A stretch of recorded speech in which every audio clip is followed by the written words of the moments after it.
So the reason you joined this course is to understand other people's personalities?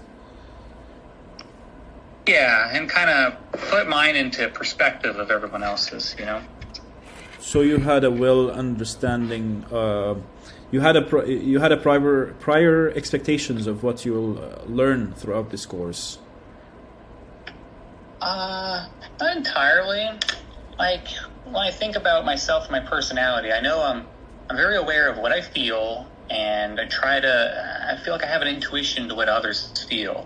But things like proper communication and leadership here, like this week, it's a little fuzzier. I never took a personality test before, and I was really surprised by just how much it matched me. Yeah. So then I was starting to look at other personality types and how that relates to different people. Like I got my family to take the personality test, and it revealed a lot. Yeah. I think about it a lot now. Yeah, it's actually I when I first started taking this tool, like I was exposed to this kind of personality test before, but I didn't take it seriously because usually they're just scam. But when they started introducing it to us in this course, I was like, okay, this might be empirical. And when I took it the first time, I got a different personality. I got like ISTP or something. And I thought to myself, okay, well, everything they're saying in that page is positive, so I can easily relate to it. So I didn't give it much attention. I was like, okay, yeah, sure, anyone can relate to this. But the next one I got, the next week, the one through human metrics, when I had to answer like 65 questions, it was precise. Like they even got the flaws in me. What I hate about myself, they explained it there, and the things that I feel proud of, they also included it in the description, like the grit and the persistency and the incentive to further develop myself and feel like a leader, like become a leader. Those things, they are in the core of my personality, but also the bluntness is something I hate about. I hate about myself, and I try to improve. So that's the reason why I took this course. But yeah, I did the same thing when I saw how accurate it is. I started giving it to my family members, and it's actually fun. I found it to be interesting because now you can through empirical science or through epistemological knowledge, you can fundamentally understand people's emotions or try to understand it with a basis, not just intuition. But the thing is that you have an understanding of your emotions and you have an intuition towards people's emotions. I don't think I have that. Yeah, so most of the times I feel that I am motivated, and I always think about the long run. What's going to happen after 5 years? What's going to happen after 10 years? Because see, the thing is that I am a family member. I am a family man.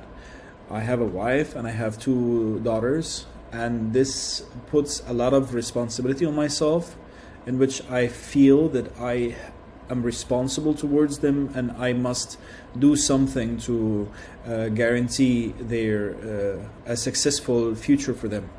So it's one of the primary reasons which makes me want to motivate to improve myself and my financial state and my learning ability, all of these things. That's one of the motivations that drive me towards success in life. Okay. Yeah, like it's interesting hearing about how some people are. Well, I don't know. I get so caught up in my own head. I got these. It feels turbulent at times. Emotions and stresses and relationships, and I feel like I sometimes put emotions. And I think people have emotions that they really don't have. Yeah. So I feel like I'm a little oversensitive at times, and It's nice that this personality type test told me that I'm not exactly a weirdo for being a little turbulent, for being a little Yeah. intuitive and emotional, but also friendly. Like there's times when I'm like, I just don't want to be around people, and at the same time, I'm lonely, and I wasn't quite sure what was going on. And it's nice that personality test. Obviously you can work with that, but that is a part of you, and it's not uncommon. There's a lot of people with the same personality type, so it kind of gives me a sense of peace. It's nice. It is kind of reassuring that you find that your personality is more common than you believed. At first, I thought that I am some kind of weirdo, like because I'm blunt and I don't feel people's emotions. It's not that I'm a robot, like I know when someone is sad. Yeah. Like I'm not Sheldon from The Big Bang, but Yeah. but like to some extent, I honestly cannot communicate people's emotions. And it gets me in trouble. It gets me in trouble with my wife. Because sometimes when I talk to her, I come off as bossy. Sometimes she addresses me, she tells me, yes, boss. Because I'm very bossy in the way I communicate. And I feel like even though I try to, as much as I can, to sugarcoat the way I communicate with people, I come off as insincere. So it's very puzzling to me. Like, what am I doing wrong to upset you? And then it's something that I'm trying to put my hands on, but it's very difficult to do so. And I see people that have a different personality type. They are extrovert, like they go out a lot, and they have their friend, their circle, their social circle is quite large. In contrast to mine, I keep it limited. Like I have few friends, but they are close friends. I don't have acquaintances. I don't enter them to my circle. The people who are in my circle are the ones whom I can trust with my life. And so, compared to other people whom I know, they are very extrovert. They go around and talk to people, and they're persuasive. They can talk to you or even insult you in a way that will not make you offended. Like I know, like and there are in some situations, like if I feel negative emotions towards you, if you did something wrong to me, I might say something that it might offend you so much that we might get in an actual fight. But there are some people who might, tell you exactly how they will feel, and it's nothing. They just delivered their message to you with blunt honesty, but in a way, like in a strategic manner, that didn't drive you to a drastic measures. And that is an ability that I would love to acquire, to be honest without offending anyone. But I also think it's so interesting. Sorry, what? Go ahead. The last thing, I think it's also the cultural norms play a role, because as we studied about the cultural index from Goldman, is that there are people who are straightforward, and there are people who likes to take the idea in a, like you hinted towards them, like instead of being straightforward to what you feel. Some countries prefer to just sugarcoat it, as how they would say. Mm-hmm. So I might come off as blunt in a Middle Eastern environment, but let's say in the United States, where people appreciate straightforwardness, this might be the norm in that culture. You get the angle that I'm trying to... Yeah. Like I myself, it's funny in this conversation. It really seems like we're opposites. So I feel like I can talk with tact and whatever, but it's hard for me to be assertive, to like really state what I mean in an effective way. It's natural for me to back down or just roll over and let someone take advantage. So part of what I'm trying to grow in is figuring out how to communicate what I need when I need it in a tactful way. Yeah. My mother, it's something I've had to learn over time. She has a more extroverted, blunt personality, and she'll say something and it sounds angry, and I'll take it as being angry, and I had to learn that that's not true. That's just how she's talking. Yeah. So I'm always kind of shying away from any potential conflict and whatever. And obviously you don't want to start fights, but you can't get away in life just by being a yes man. It's never being conflictive, never standing up for yourself. Yeah. So, dude, we are opposites. I hate it when someone takes the initiative. I should be the one who takes the initiative, and I do not shy away from my wants. Actually, this is one of the things that pushed me in life. I had a humble start, but then when I realized that I have a responsibility towards my children, my wife, and I have this intrinsic desire that I should be a great persona who could contribute to the world. For the most part, I subscribe to utilitarianism philosophy and Kantian ethics. I don't know if you studied philosophy, or are you familiar with these kind of schools of thought? Yeah, I liked reading about Kant's philosophies. Yeah, so I do not strictly follow Kantian ethics because it's almost impossible to apply categorical imperative. So I allow leeway towards utilitarianism. The benefit of the mass is ethical in my perspective.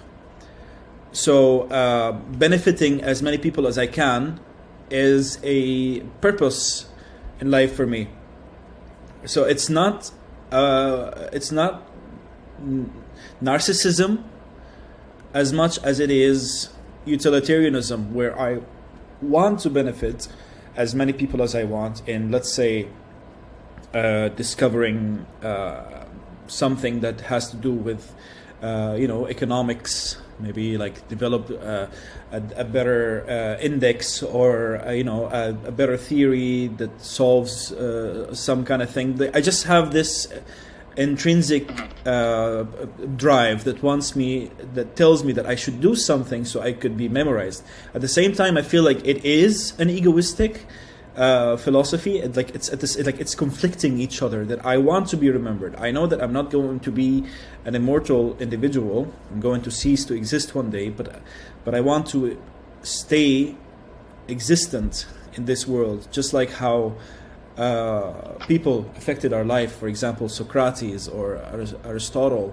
Like, if they've been dead for more than 3,000 years, 2,500 years, and they still live with us in our thoughts and in our minds. Einstein, or all of these great men. So I have this motive to do that, and I think this is associated with my personality type. Like, somehow I feel like it's arrogant, but at the same time I'm giving myself a reason to live, because in some way I feel like life is meaningless unless we give it meaning. So this is the meaning of life for me. I feel like the meaning of life for me is to do something great for humanity, and at the same time assure a better life for my kids than how my life was. Ensure a better life for them. Does that feel like it's opposite of how you feel? Like, does it feel like in this case, actually, I think we match a lot. I think I subscribe to a lot of utilitarianism and Kant, and trying to. You do want. I know I want to do something that will be remembered. I mean, although I am more of an introverted, quiet person, it's like there is a part of me. The INTJ, I think it was mine. INFJ. It has a. Yeah, it has a bit of wants to be a bit extroverted, but it's also introverted. I do want to do great things. The funny thing is that the introverted part keeps me back. It's like if I wanted to be some great speaker or whatever, I would have to get the courage to go speak in front of so many people. If I wanted to market my ideas and be an entrepreneur, those sound so complicated and frightening to really put yourself out there. So it's kind of a strange dichotomy. You want to do it, but you don't know how, and you're scared. But I don't know. You need a drive in your life. There, I think the best way to go through this, since you have an introverted identity, is to match with an individual who has an extrovert identity, like a personality, who could facilitate this to happen to you. I feel like the best partner in life, like your girlfriend or whatever, is someone who is slightly opposite of your preferences, where you push each other to do something. You know, in terms of public speaking and entrepreneurship and all of that, I felt like I always had this fear of speaking to a crowd. But I have this firm belief that if you want to get rid of your fears, you have to face it head on. And I actually feel like I overcame this fear by attending multiple interviews with UO People staff. I had 3 live interviews with them on Facebook. 2 were with I forgot her name. The girl, the girl with the orange hair, and then I had another interview with UO People Arabic. I had 3 interviews. So this activity allowed me to feel more confident when talking in front of people. Like sometimes, like you would have an interview with them, and then 5,000 people are watching you. So it feels like you're speaking to a really large crowd, and it facilitated this confidence. Like, okay, I will shiver. The first time it was a bit awkward for me, but then the second time it was better, and then the third time it felt like there was no one in the room.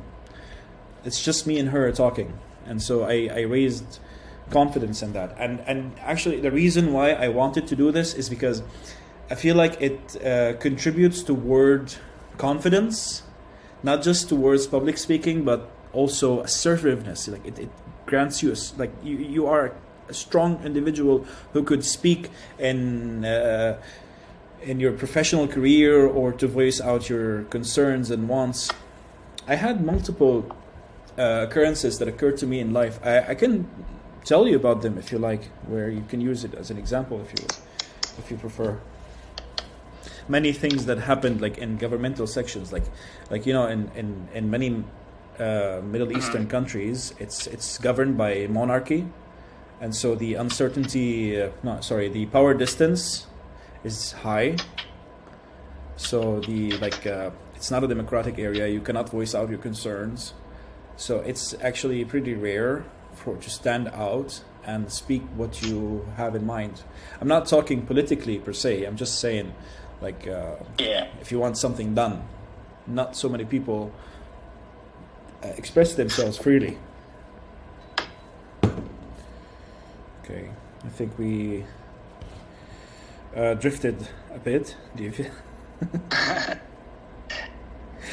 No, but I think this is helpful. Yeah. Do you feel like this is helpful or what? Yeah, like this whole time I have been taking notes, so at least for hold on, what tab was it? Yeah, so talking about leadership and stuff, because all the stuff you've been talking about does relate back to the leadership. Yeah. I've been writing down some notes for the learning journal. Okay, let me tell you about what I think is a positive attitude. The most positive attitude I can think of is optimism. I am always optimistic about the future. Even if I fail, I do not contemplate about my failures. Instead, I feel like it is a trial to success. There have never been a time where I failed that I felt like I am defeated. The only time where I feel that I am defeated is when I give up. That's when I consider myself a failure. And through this optimism that tomorrow will be better, I go above and beyond to try and make what I want come to reality. So I feel like I don't what's the word? I don't just let it be, but naturally I believe I am a pessimist. So it is a work in progress to try to change into optimistic properties when I can. Sometimes it's harder than others. As someone who's an optimist, yeah, you said when you don't feel defeated unless you let yourself you feel defeated, right? It's I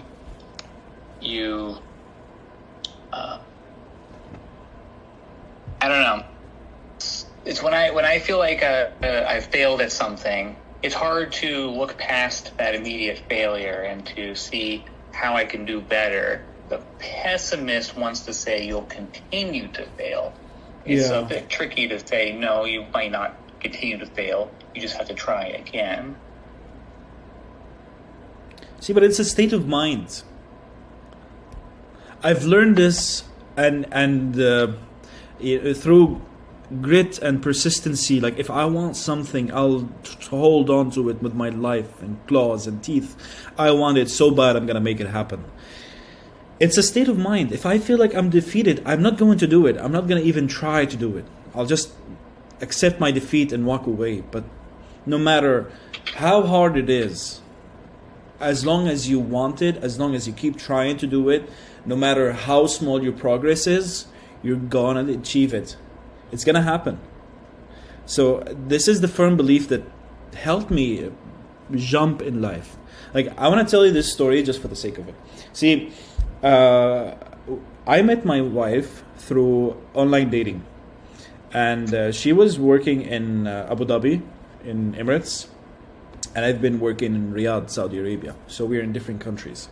So we met online and then we started talking and everything. And then we started dating virtually for a little bit. Then I decided, hey, why don't we just go on a vacation to Thailand, spend some time together, get to know each other, and then we'll go to Dubai, we'll go to Abu Dhabi and, have some fun. And she agreed. So we went together and we went to Bangkok and we started knowing each other. And then we went to Dubai and we went to Abu Dhabi and we spent some quality time with each other. And after like 6 months, within some time, we fell in love. And I started going back and forth to United Arab Emirates just to see her for a few days and then come back. But then eventually I thought to myself, you know what? This is not working like this, so we should be together. And the solution for that was to get married. Because at that time, Saudi Arabia was extensively conservative. They would not allow a female individual to arrive to the country without proper reason, and a boyfriend-girlfriend is not a proper reason in a country such as this. So I told her, let's get married. I will come to you and we will go to the judicial court and have a marriage contract. So at the end of 2014, around Christmas, I went there with my family, with my mother and dad and my sister, and we had some kind of celebration. We were celebrating Christmas at the same time, New Year's, and they were also celebrating the gathering. So to make you understand, this is a crucial point to understand the idea. When I came to United Arab Emirates, I came to Dubai through Dubai visa, and she works in Abu Dhabi. It's a different state, and they have different regulations. And she had her residency visa is under the Abu Dhabi jurisdiction. So when I arrived to Dubai, we went together to Abu Dhabi Judicial Court, and we requested a marriage contract. So the judge immediately declined it. I didn't even see the judge. I just saw him writing on the paper the request in red pen, rejected because the husband came through Dubai, and the wife's visa is Abu Dhabi. So it's actually a pretty silly reason to reject a marriage proposal. So I felt defeated at that time, like, because you're talking to an official agency, like this is the core of the government, and so when they say this is what's going on, you cannot really communicate your feelings, or you cannot fight it, because this is the final word, as they say, since that's the cultural norm in a Middle Eastern country. So I was walking away with her. She doesn't understand what was going on. See, she doesn't understand because she's from the Philippines. She doesn't speak Arabic. But I know what's going on because I read it and everything. I feel defeated. I didn't even bother telling her what's happening. But inside me, all of a sudden, I felt this fume, like some kind of volcano exploded in me. And I felt so angry that, no, I don't care what you say, this is going to happen, even if I stay here the whole day. And so I went back to the reception and I started shouting. I told him, and who gives you the right to reject my proposal? Who are you to do that to me? I came here to marry this woman, and so with legal papers and everything. And I expressed myself aggressively. And one of the locals, she was an Emirati girl, she was working in the judicial department. She was behind the reception. I feel like she was the supervisor there. She approached me and she asked me what's going on. I told her, well, basically, they rejected my proposal. They are not going to accept marrying us. And it took me to through my persistency, I ended up meeting a higher up, the president of the judicial department. I met him. He belongs to the ruling family in Emirates. I sat with him, and he met me, and he listened to what I wanted. And he just asked me to write a waiver that I will not request or demand an Emirati visa, due in fact that I'm married to an individual who possesses one. I told him, yeah, that's fine with me. So I signed it, and he told me, that's it, you can go and marry her. So usually the judicial court closes at 2 p.m. They ended up working until 2:30 for me because of my persistency. Wow. I ended up making the judge wait for me, and the window where you pay the fees, they also waited for me. He waited for me until I arrived. I paid for him the fees, and then he closed the shop. So yeah, at the end of the day, I got exactly what I wanted because I was very persistent, and I told him I'm not leaving until I get married today. Even like I talked to higher ups, I met the highest head in the judicial department and made it happen. So that's the exact kind of assertiveness I want and I want to achieve. Right now, I can't even imagine that same situation. I don't know what I would do if I was in that situation. Oh my God. I'm afraid that I would just kind of, I don't know, maybe I would just say, they made a decision, there's nothing I can do. Would you say that your ability to stand up to them, was that more innate, or did you learn that over time? When I was coming of age, I was an introverted person to an extensive degree. but I was exposed through social interactions to people with strong and assertive personalities who influenced how I interact with people. I feel that in as much it is an acquired ability to become an assertive individual. It is after all a lifestyle. You are the one who chooses how you want to be. Like if you want to be someone who gives up, then it's up to you. But you can acquire this ability. You can do what you want. Even I feel like I want to do what I want, even if I'm going to make a fool of myself in doing so. As long as I don't let it die in my heart. I'm not going to give up no matter what. This is something that honestly, Hunter, like it's like even professionally, I've climbed the ladder. I started as a salesperson, and now I am the CEO of the firm that I'm working with, just by my persistency and my want to always develop myself and prove to everyone that I can be a good leader. I can be an excellent contributor to the well-being of this firm. But at the same time, I feel like my personality is also coming in my way in how I interact with people. I feel like I am too blunt. This is the only thing that I feel like I need to work on.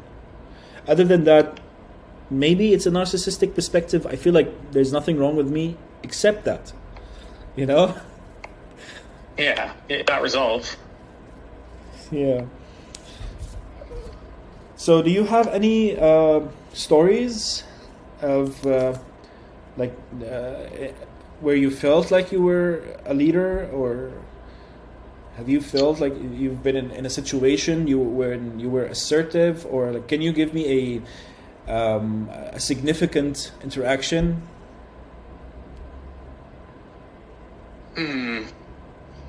Well, it feels like a lot of my life situations aren't as interesting as the one you gave. I haven't gotten much experience in the workforce, but as soon as I get this degree, which I almost have, I'm going to jump right into it, and I'm sure sooner or later I'll start getting a lot of these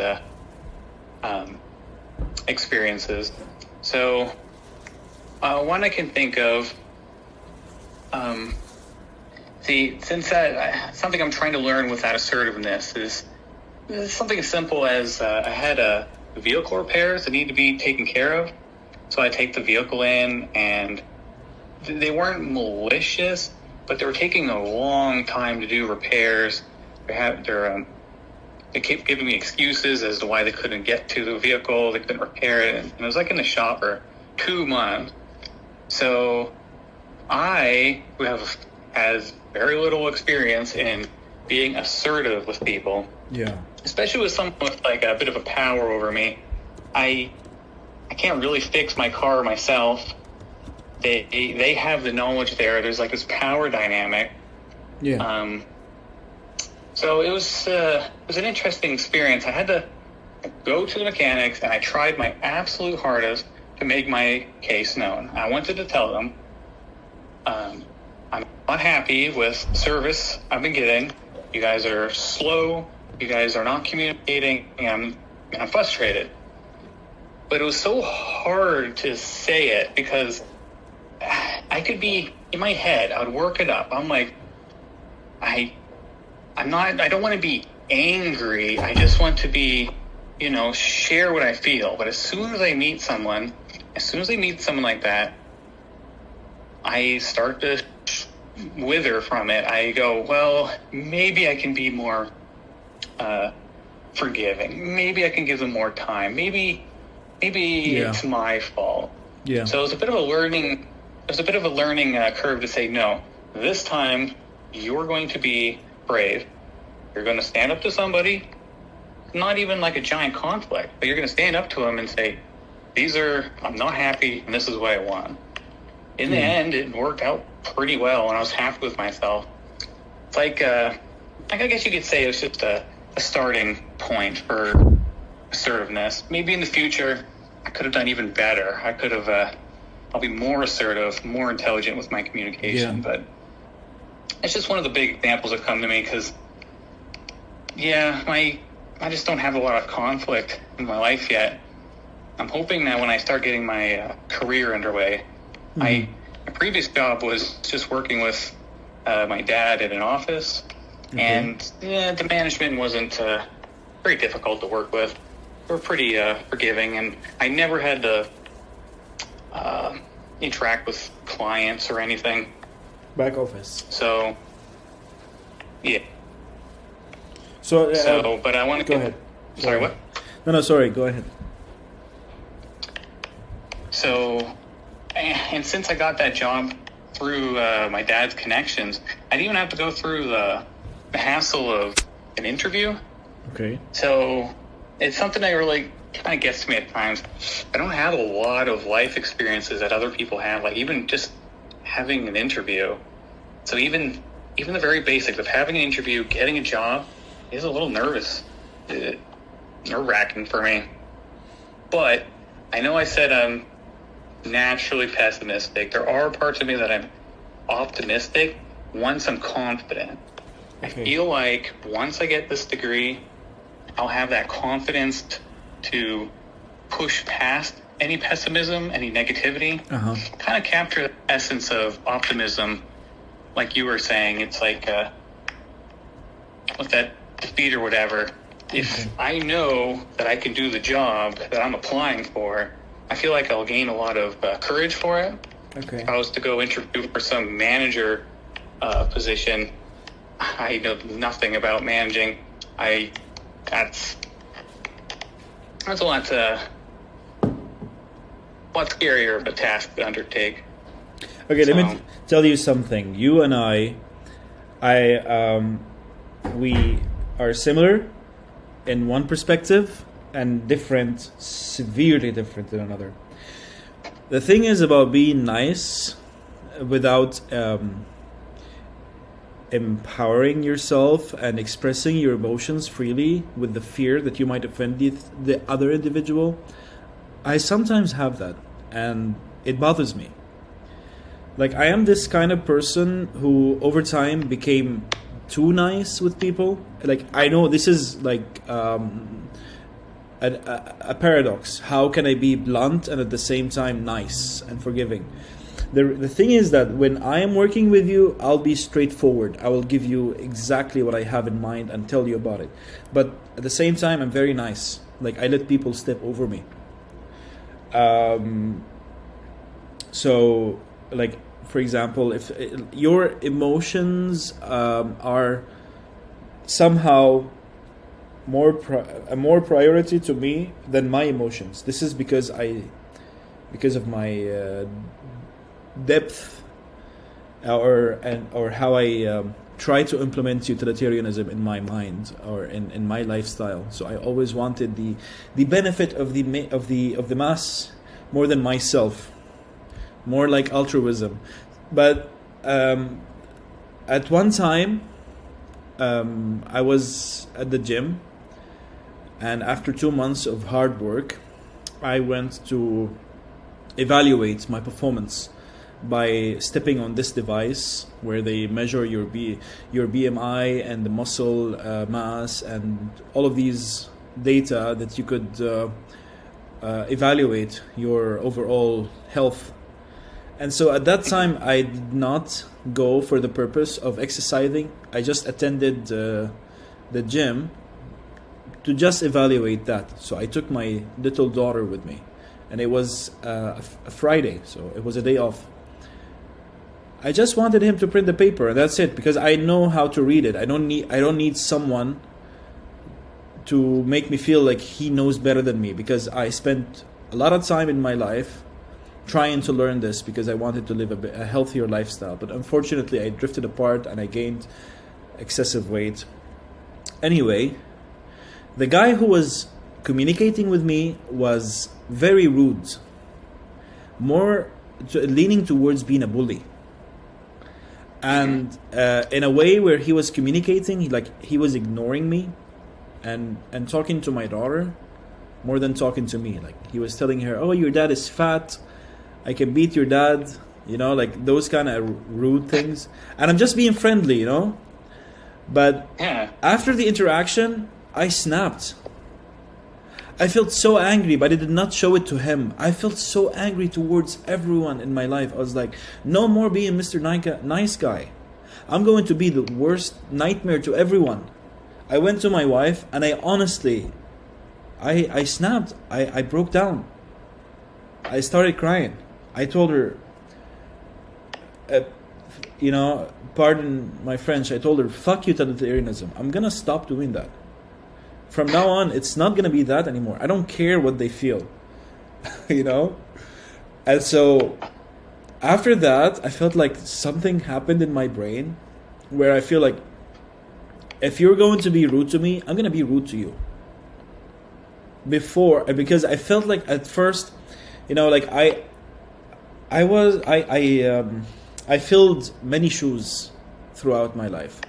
I was a worker under minimum wage, and then I climbed the ladder eventually. So I understand how people feel. I try as much as I can not to offend people or degrade them in how I interact with them, even though sometimes they're rude. You know, they don't say thank you back, or they give you this, you know, like this kind of, you feel like you're unwelcomed, you know. So Yeah. it hurts, but I just let it go. But after that occurrence, I decided to stop being nice and be nice to the people who deserve it only. Someone who appreciates my presence and someone who appreciates my interaction with him will receive the nicest gesture I can give him. But if you're rude to me, I'm not going to be nice with you. This might sound silly to you, but you know when you go to a McDonald's drive-thru, when you reach the order window where the cashier takes the money from you and then tells you to proceed to the last window where you receive your order. So here in Saudi Arabia, they have this camera where they time how long it takes for them to give you the order. Okay? So they have a quota. Like they tell you, okay, you need like this many minutes until you give them the order, otherwise you're inefficient. So what they usually do is that they found a loop. They tell you, please park outside and we will bring the order for you. Okay, so they can take their time. And most of the times, I will entertain their request, because honestly, I don't want them to spit in my food. Yeah. So I would just go and park outside. But the last time I was so angry because I was like, enough is enough. That's the hay that broke the camel's back. I told him, I'm not leaving. And he's like, sir, please, you have to move. I told him, why? He's like, because they're timing us. I told him, then get my order faster. What are you waiting for? Stop talking to me. Get my order. So, like, I feel like this is a new development in my personality, because I acquired that after a bad incident that occurred with me. The second thing, see, the thing is that I know you're waiting for your to obtain a degree in order for you to progress in life and professional career. But I'm telling you right now, you're placing a barrier in front of you. You see, the thing is that when I started learning at the University of the People, I acquired knowledge that I didn't have prior. So I started implementing these knowledges in my professional career immediately, and it facilitated me to advance in life.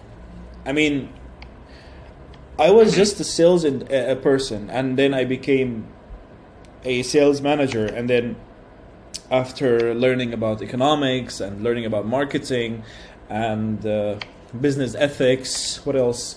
I've learned, like, I started taking fundamental courses where I believe, I have a firm belief that this will be crucial to my progression. Like I was strategic in the way I take my courses, because I feel like this is what I need the most right now, so I'm going to take it. And as soon as I take it, I implement it in my life.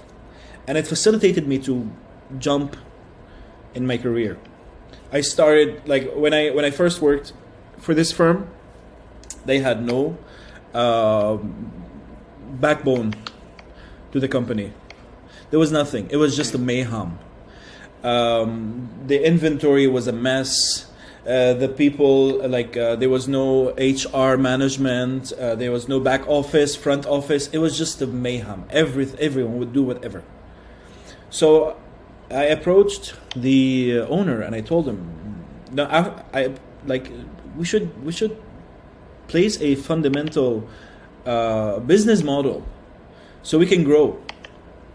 So after using all of these information that I acquired throughout my learning, I implemented a software that facilitates financial accounting, inventory, purchase invoices, sales invoices, taxes, CRM, which is customer relationship management, SRM, which is supplier relationship management. And then when we started putting everything in order, we started realizing what's going on, what's wrong. The inventory, it's a mess. We have to reconciliate it, make it match what's in the system. And your staff, you have to give them primary roles and secondary roles. Let's make this guy a front office guy, this guy a back office. Let's give these responsibilities to these guys. So we started structuring the operation. And then we started realizing there's something wrong with us, which stops us from expanding our business. Our cost of business is too high. We're wasting so much money on this and that. Let's optimize them. Let's give them a budget for this, for lunch, for fuel expenses, for transportation. Let's give a budget. Start budgeting everything. Hold on a minute. This item, we're buying it here, local made. It's too expensive. For example, it's for $200. Let's utilize our supply chain. I started going through Chinese suppliers. I talked to a lot of suppliers from China. I acquired knowledge. I acquired outsourcing companies that helps you importing stuff without facing any fraud. I acquired this knowledge through a lot of time, and then I started finding suppliers, actual suppliers, for a minimal fee. Someone in China will represent you, receive these items, and send and ship it to you wherever you are. Minimal fees, 5%. This way, you will ensure that you will receive the goods that you bought, and at the same time, you don't have to go to China. You don't have to spend so much money just to go there and meet your supplier and observe what they're doing and everything. It's very cost effective. So I did that. They didn't have a proper inventory. I built one. I would take the initiative. He is stingy. He doesn't want to do it. He doesn't want to buy hardware. He doesn't want to buy software. I would go and spend my own money and tell him, here's the bill. Pay me. I would not wait for him to give me the approval. I know what's good, so I'm going to do it for you, whether you like it or not. And I did that. I built a warehouse behind our showroom that costed me around $10,000. And then I told him, here's the bill. And he went crazy. I told him, you don't need to pay me right now. I prioritize the efficiency of our business. And before, myself, very selfless about this, because I want the continuity of business, because this is where I get my bread from, my food, my social, my security. If you fail, I will fail with you. So we started being effective. Our target market at first was B2C, business to consumer. We would focus on the small guys. Someone who would buy something for his house. Transactions that are not so big. With the utilization of supply chain and taking control of the variable costs and the fixed costs, we managed to substantially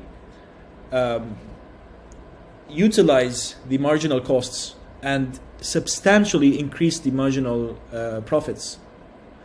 This facilitated us to enter two markets. where it was foreign for him before I came. B2B, business to business, and B2G, business to government. When we were able to utilize the prices, we became competitive in the marketplace. Since Saudi Arabia is a market-oriented economy, there's no interference from the government. It's very vicious. It's just like an American economy. So we managed to enter these sectors, and I managed in turn to quintuple his revenue. And I did that before I obtained my bachelor's degree. Because I obtained the knowledge that I thought that is enough for me to implement it in my life. And I didn't put barriers for myself. Yeah, that makes a lot of sense. Yeah, it kind of reminds me of something smaller I did. I was at my previous job before I was laid off. We had to work with drafting, computer-aided drawing and design. I used the program AutoCAD, and it had a lot of scripting capabilities. Yeah. So for the longest time, I was just doing my job, drawing up whatever they wanted me to draw. And eventually I was like, I think I could do my job even better. So they let me research it, look up how to expand it using scripts. I started small at first, like just a little script that helps print out all our documents and whatever. Okay. And eventually it just started growing until when business got really slow, they let me just work on scripts full time because it was actually, I was able to produce so much faster. So that's a little example of how I took initiative. Instead of just doing the exact same job, the same way I've always done it, I made scripts and then scripts on top of scripts and scripts on top of scripts, and I was just so much more work than I could have before. Okay. So, but I work with AutoCAD because my job requires the premise of our job is to deliver and install warehousing solutions. Like when you go to Walmart, for example. Can you still hear me? Yep. So, like if you go to Walmart, for example, you see these shelving systems, or to a let's say IKEA in the last aisle where you see they store the stuff like the heavy racks. We specialize in these. So usually I have a background. I try to have a background in everything, so I don't so I can contribute in whatever I can. So I use AutoCAD to draw two-dimensional plan layouts, but I didn't realize that it has the script capability. What does it do exactly? I think there's two levels to it. So the first level was used like this language, this custom language, Auto Lisp. So when you normally would draw a line, you'd enter you either press a button, go to the menu, or maybe enter in the command line L for line, yeah, and then you draw that. But the scripts is basically, you can say, you add a new command, and that command can hold code and commands that AutoCAD could normally do. Nice. For so example, you program a specific function, and it will do it with a simple command. Yeah. So we worked in the oil and gas industry. Okay. So we were making these what are called flare stacks. Basically, they're giant pilot lights that burn off the true waste gas from oil and gas processing. They look basically like giant pipes sticking up, okay, but they have a whole bunch of they all fall about the same pattern and shape. So it was really easy to start automating things. Nice. For example, I could say the bottom of the stack is usually circular with some bolt holes. Okay. In a circle. So I'd make a script to say, make a base plate with this diameter, this many bolts of this size. Okay. And then it'll just do that all for me. That's nice. That's nice, dude. I have a proposition for you. How about you teach me how to do scripts, and I will teach you how to be assertive. Sure. What do you think of that? So I just want to stop for a minute and ask you for feedback. How do you feel? How do I come off? With all honesty, I will not be offended.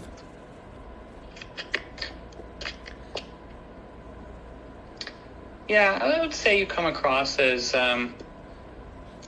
according to your stories and how you're talking here, you seem to come across as a good leader. Yeah, you do. I think you do a good job of communicating and sharing. I don't know.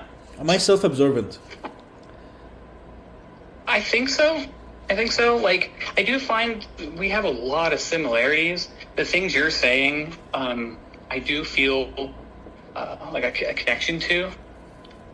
Sometimes I feel like, yeah, you're part of the example I want to reach with assertiveness because we got the same background. So, in what term? Same background. I guess in like we have different, we have similar personalities, although our personality types are different. We seem to share a lot of ideas and goals, initiative. Like you're talking about how you're not just out here just for greed and just for make as much money as fast as possible. And you want to make a sustainable business. And I'm like, I really identify with that. I don't want to make a quick buck. I want to make a working company. Long term, yeah. Yeah, seeing something like you take a failing company and you start turning it around. I identify with that. With my job, with the scripts, they're kind of outdated and slow, and they just kind of follow the same old pattern that they've been doing for years. And I thought to myself, although I'm not in a position I'm not in management to change things, let me see if I can't work with them as well to expand and improve how we do things. So, okay, do I come off as inspirational? Yeah, I think you do. I don't know, like part of my personality here is it is hard for me to be, I don't know, it's hard to describe. I don't feel like I have a lot of complaints with what you said or how you present yourself or anything it's not like I'm even trying to hide it from you to save your feelings. No, I feel like in a lot of ways I'm accepting and I'm just not going to, I don't necessarily go to the negatives. Yeah. You know? So I want to give good feedback, but I can't really think of a lot of negatives. Maybe not without knowing you more. Yeah. I can tell you what you're doing that I think you're doing good in. I can't quite tell you what you're doing bad in here. I think you have a point because we don't have a constant interaction, so you will not see the cons of my personality unless we have a substantial communication. You might start seeing what is bad in me if we are, in person. I don't think that I have a horrible personality. I just have a bad time in understanding people's feelings. That's and I feel like I always feel like I have to stop and think whether I am self-absorbent or if I am considering my feelings more than other people's. Like am I justifying my emotions more than people's emotions? Do I feel like I have to, like I have this voice in the back of my mind that keeps telling me like you're not thinking about how they think. You just want to do what you want to do regardless of what they want. But at the same time I feel like it's a conflicting thought because most recently I was contemplating a business plan in my mind that I think will be successful. I was thinking about starting a chicken farm, but not in Saudi Arabia. I was thinking about offshoring it, because the labor fees and the fixed expenses here are too high, especially the governmental fees. They requires substantial taxes with a lot of things. It's taxes, but under many names: Social Security, taxes 15%, and yada yada yada, a lot of things. So I had this idea where I could go to a neighboring country, for example, Sudan, because the labor market is too cheap. Like you could actually hire an individual for a month and pay them $50. And the government doesn't require you substantial taxes. So the premise of my business plan was to purchase a farmland, raise crops, and facilitate an area where I can grow chicken, slaughter them, and sell them, outsource them to Saudi Arabia and other Gulf countries, wherein you can cut the market price in half. Like, for example, if you go to franchise restaurants, they require substantial consumption of chicken. So they would buy the chicken for, let's say, $3. Since you have substantially lesser fixed costs, you could afford selling it half that much.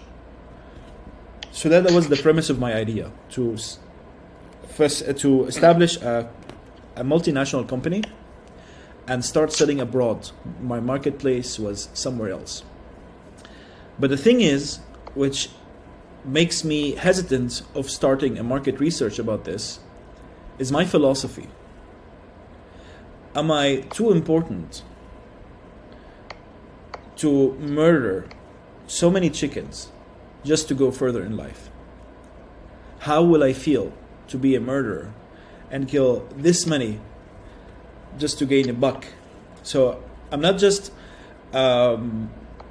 contemplating the feelings of humans, but also I feel like if I go through this, I might feel this intense guilt that I am committing crimes every day. Like I might actually kill 1 million chickens every month just to expand my business.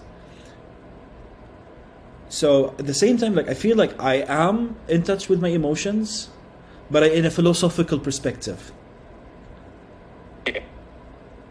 So it's just something that I contemplate with most of the times. Yeah, I guess I don't know. I feel like I wonder how many people think the way you do there.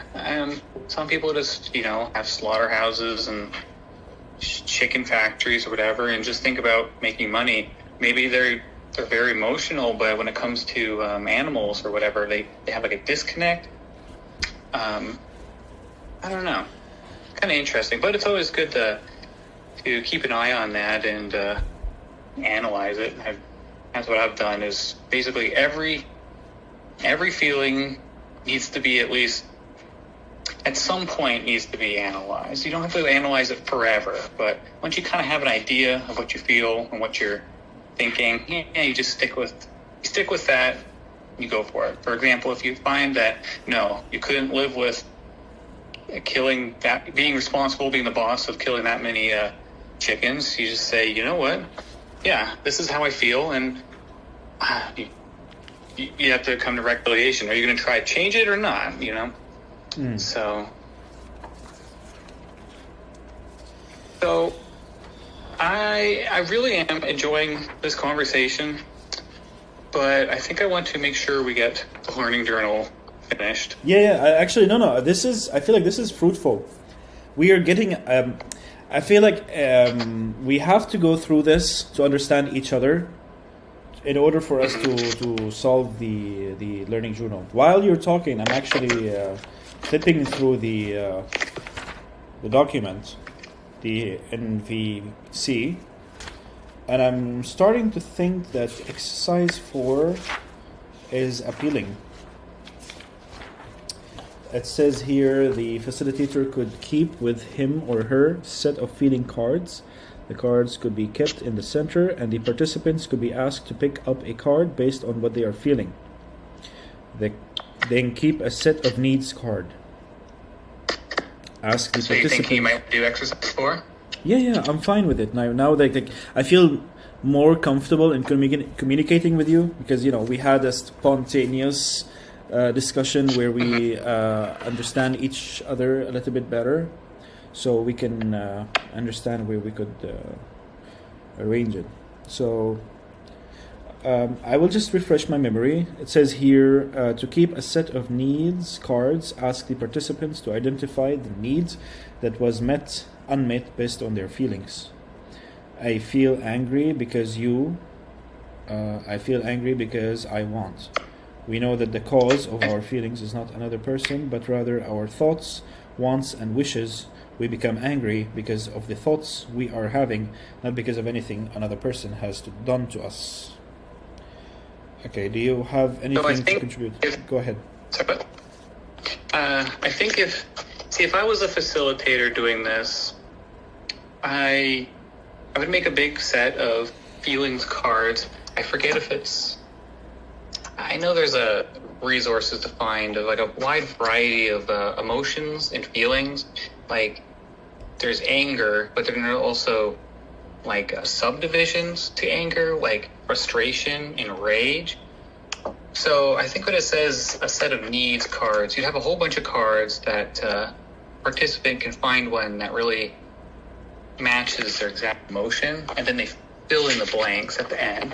The card only says, I feel angry because, and then each participant would say, I feel angry because whatever was causing their needs to not be met. Mm. All right, so what about the needs card?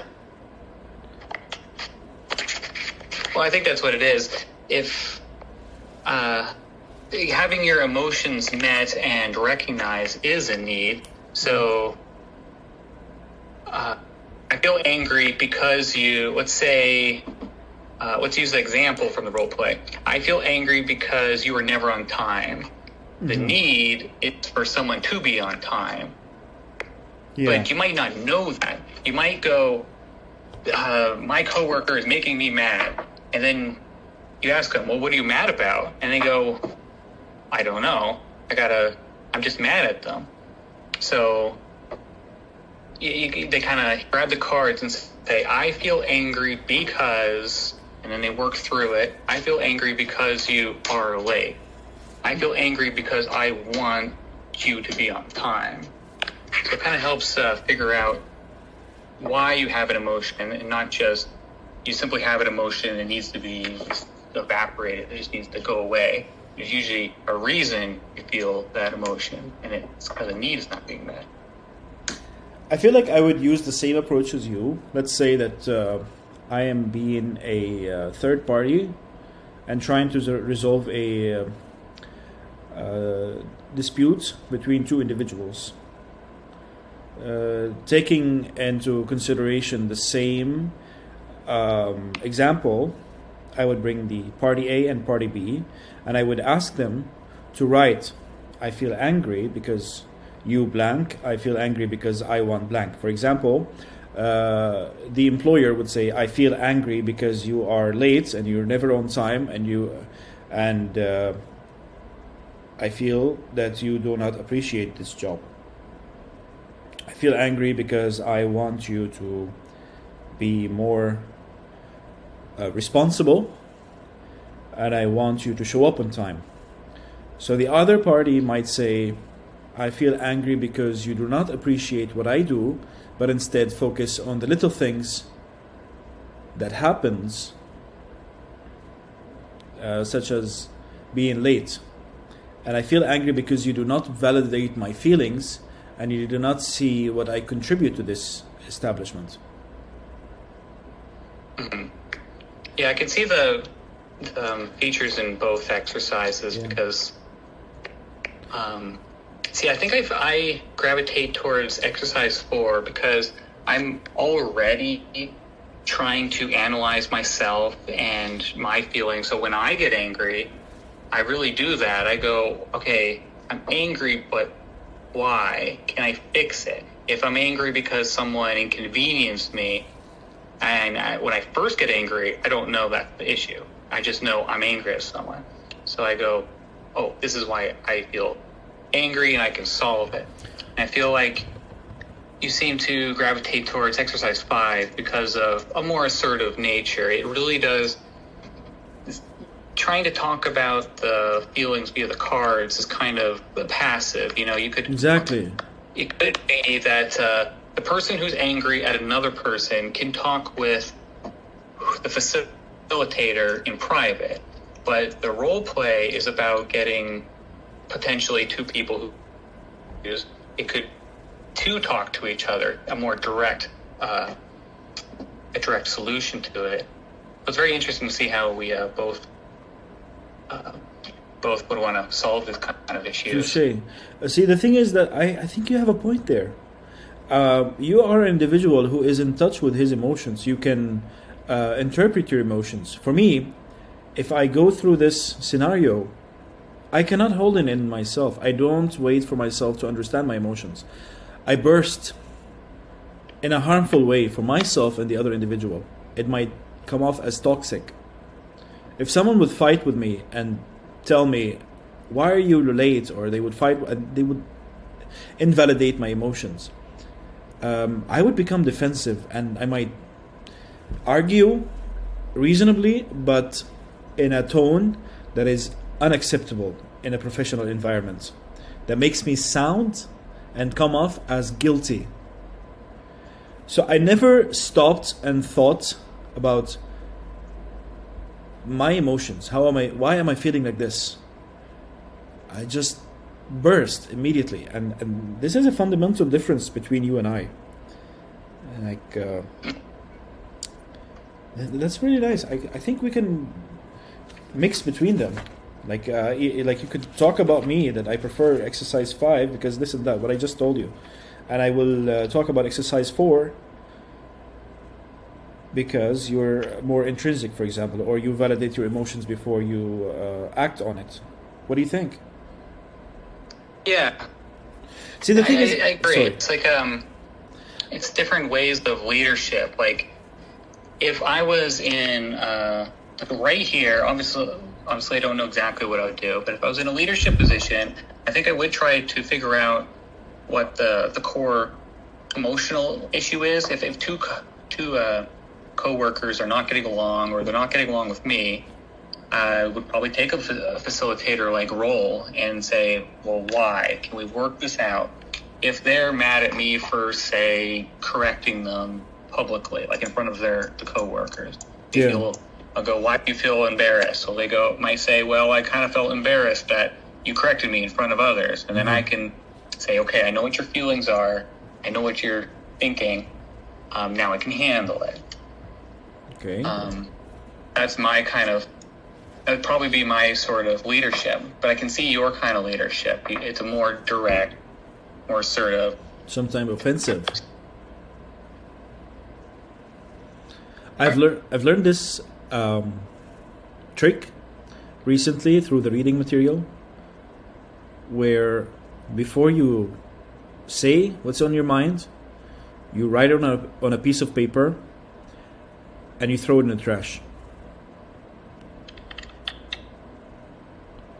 Yeah, that's a really good one. I've had some.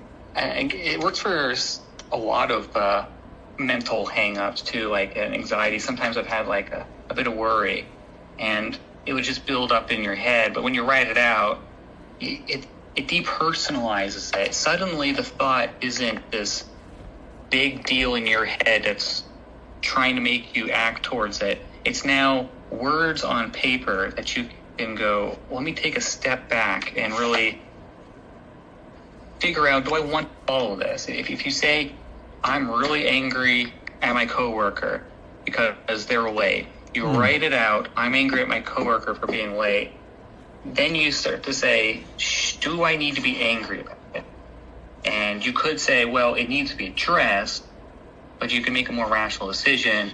I don't need to be angry myself. I can be more rational and talk to them in a better way. Okay. I want to ask you a few questions through point 3. Let's say, from what I understand right now, I'm trying to profile you. A positive attitude, in your perspective, is assertiveness. Yeah. Going after my draft questions. Positive attitude is one where you're assertive, you're confident, you believe in your abilities, and you do manage to be optimistic. That's what a positive attitude would And be. to answer the second question, to what extent do you have it? I think to a minimal. Your possession of this ability is minimal, right? I wouldn't say minimal. It's just something I'm working on to improve it. Okay. I feel like compared to someone else, it's probably very low. But in my eyes, I feel like there's been a lot of growth there. It used to be a lot worse. But like I said, I do have a pessimistic nature, but I do try to fight it. I do try to have that positive attitude. Like, I'm taking this university courses so it can improve my confidence in my abilities. And then I That's a can have good a more initiative. positive attitude. Yeah. If you have a positive attitude, what actions might you display? Yeah, see, it's such a direct contrast to say pessimism. Pessimism really is sometimes like everything sucks. I'm a terrible person. So what I think of a positive attitude is usually steering it towards something that's not so negative, something that is optimistic. And my form of optimism might be a little different than what other people's optimism is. Okay. But it's just being productive, working towards your goals, even if you may not feel like you want to, is doing it anyway, and then feeling better about it because you took that initiative. Good positive actions.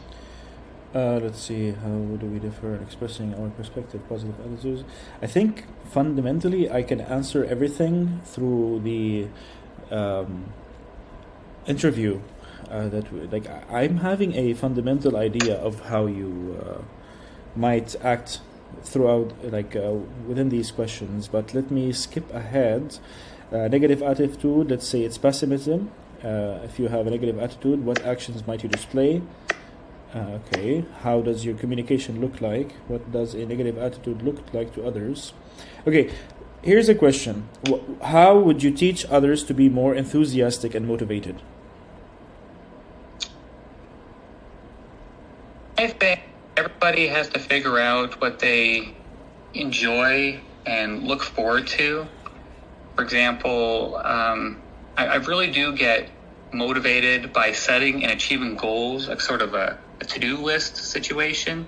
Yeah. It's really hard for me to do something just for the sake of doing it. There's usually got to be some goal to it.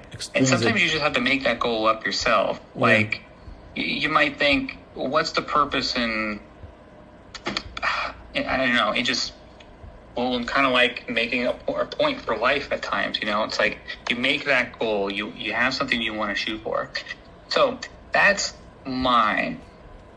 Some people might not have that sort of need for goals and to-do lists and whatever. Some people do enjoy things just for the sake of it. I think to teach others to be more enthusiastic, motivated, is you got to find out. I don't think you can work it up. Yeah, you can do a little bit, but you really got to give yourself an intrinsic motivation. So if you simply like something because it's hard to describe at times, because it's like I think everybody has motivation in them. They just have to find out how to unlock it, how to foster it. So you what?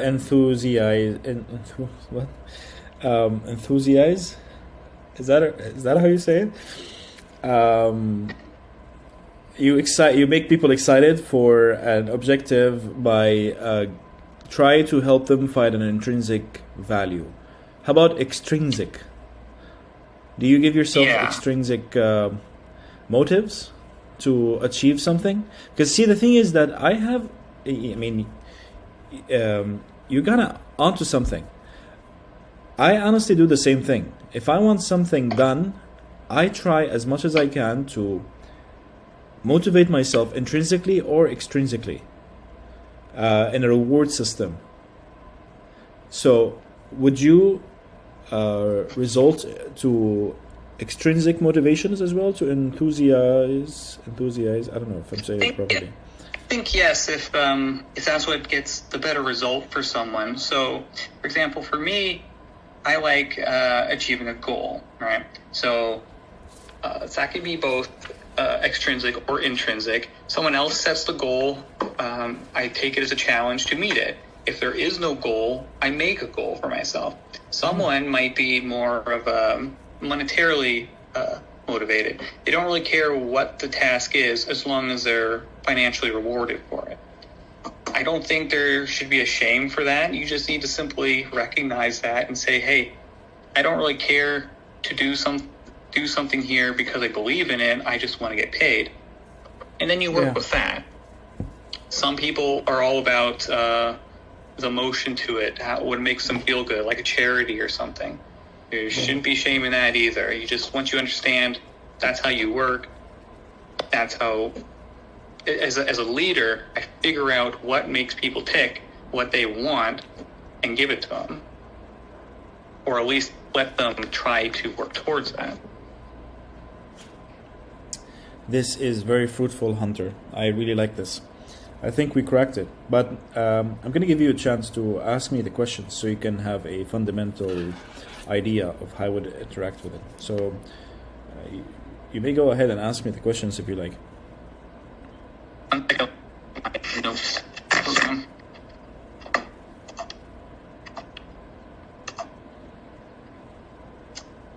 All right. So what do you feel is a positive attitude? A positive attitude in my mind is grit and persistency. So even if you're doing something you really don't want to do, you see as sticking to it and moving through it as still a positive attitude? I take into consideration the causes and effects. I consider the outcomes of doing such a thing, even if I hate it. And I give myself an intrinsic value towards achieving this thing that I'm doing, to validate and give myself a motivation to execute it. That really makes sense. Pardon? And I said that really makes sense. Yeah. I think I know how much extent you have it. In our conversations, you really do strive for it, practice it all the time. Same with. So what action might you display while doing this? What action might I display while try to achieve my goals? Yeah.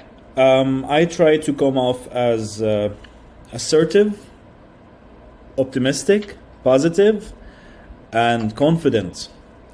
I have an how do I put it? I have this belief that if you show yourself as a shaken individual without any confidence, no one will take you seriously and you will not progress in life. So confidence is a key in going further.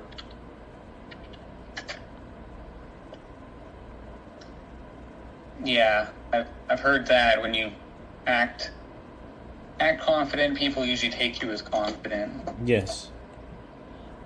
If you don't, they will take you for granted. How do you communicate it the most? I communicate my actions through direct bluntness. Yeah. Just Yeah. doing the actions and showing that, yes, I'm Honesty confident. and sincerity as well.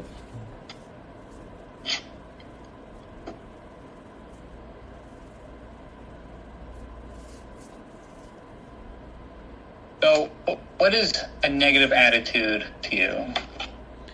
Is it just the opposite of everything you said about the positive features? A negative attitude is someone who accepts the status quo and refuses to change himself towards a better person than he was yesterday.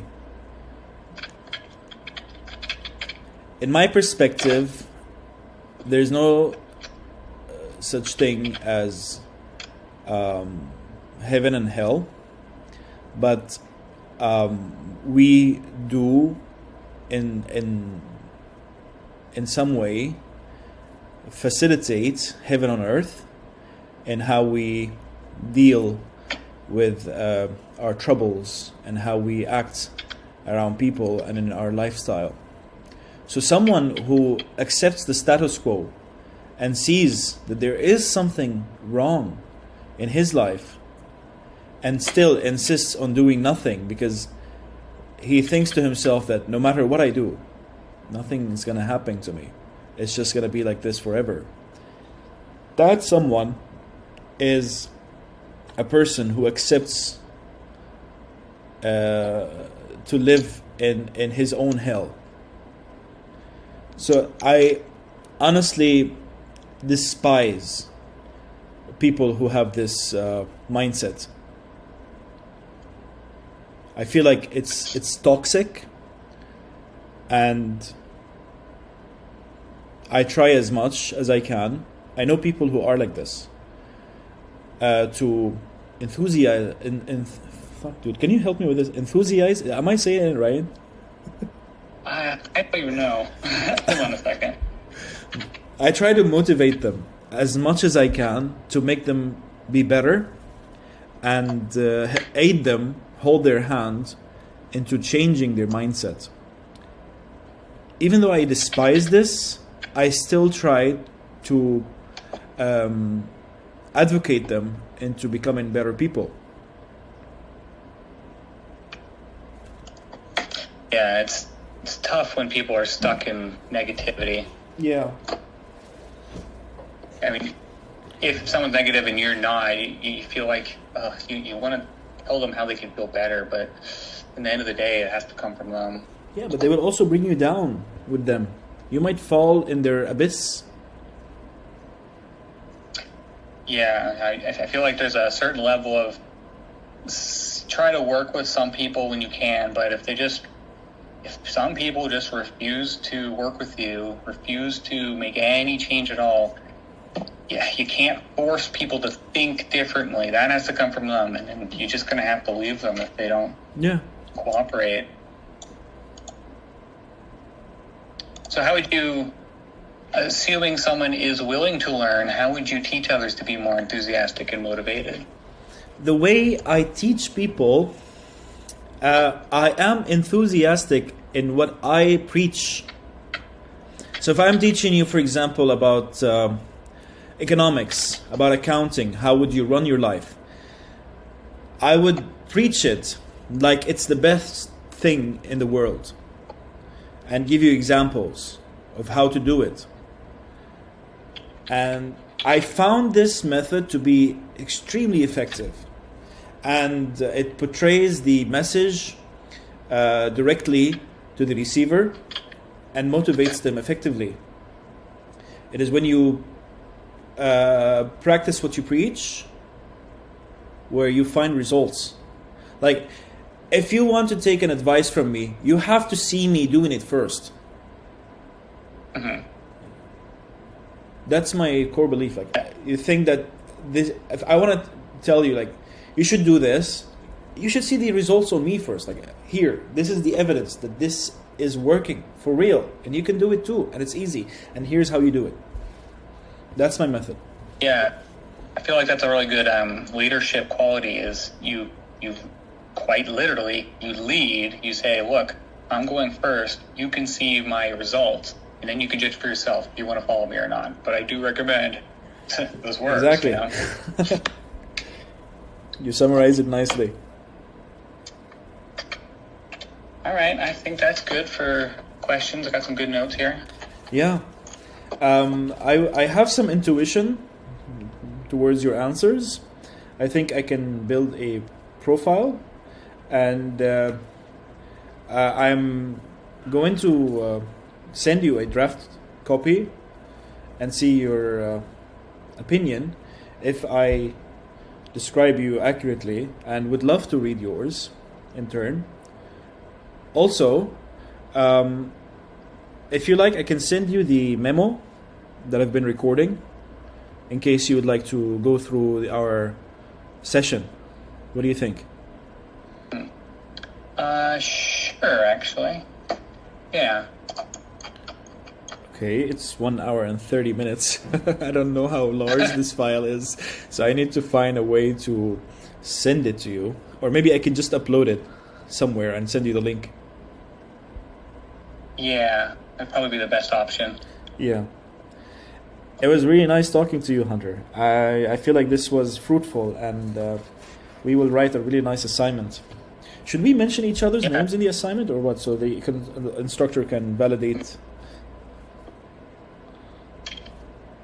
I don't know. It doesn't really say anything about that, does it? Now, let me just read this here. You're asked to find a peer partner who preferably has an MBTI profile that is drastically different from yours. Partner is defined as your classmate taking the same EI course, or anyone else from your circle if no peer is available. Despite your solid attempts, if such a peer partner is not available within your class, you are to advise the professor ASAP and no later than Tuesday. When addressing your professor, expect to have gained some insightful information about your peer's style and by this time, so please do not say that you were not able to locate your peer with a drastically different MBTI profile. No, it doesn't say.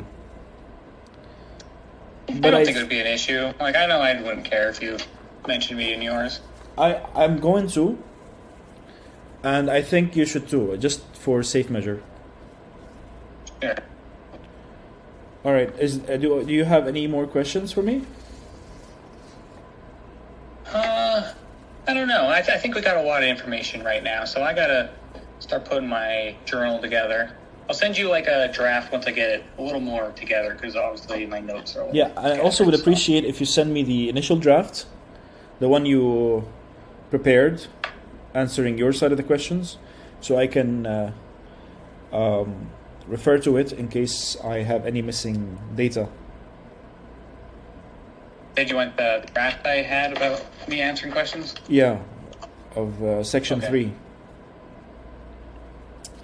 Thank you so much for your time, Hunter. It was really a pleasure talking to you. Yeah, you too. It was a nice conversation. Yeah, I enjoyed it. Yeah, maybe we. I hope that in the future we will have more collaboration. Yeah, especially if this course needs more.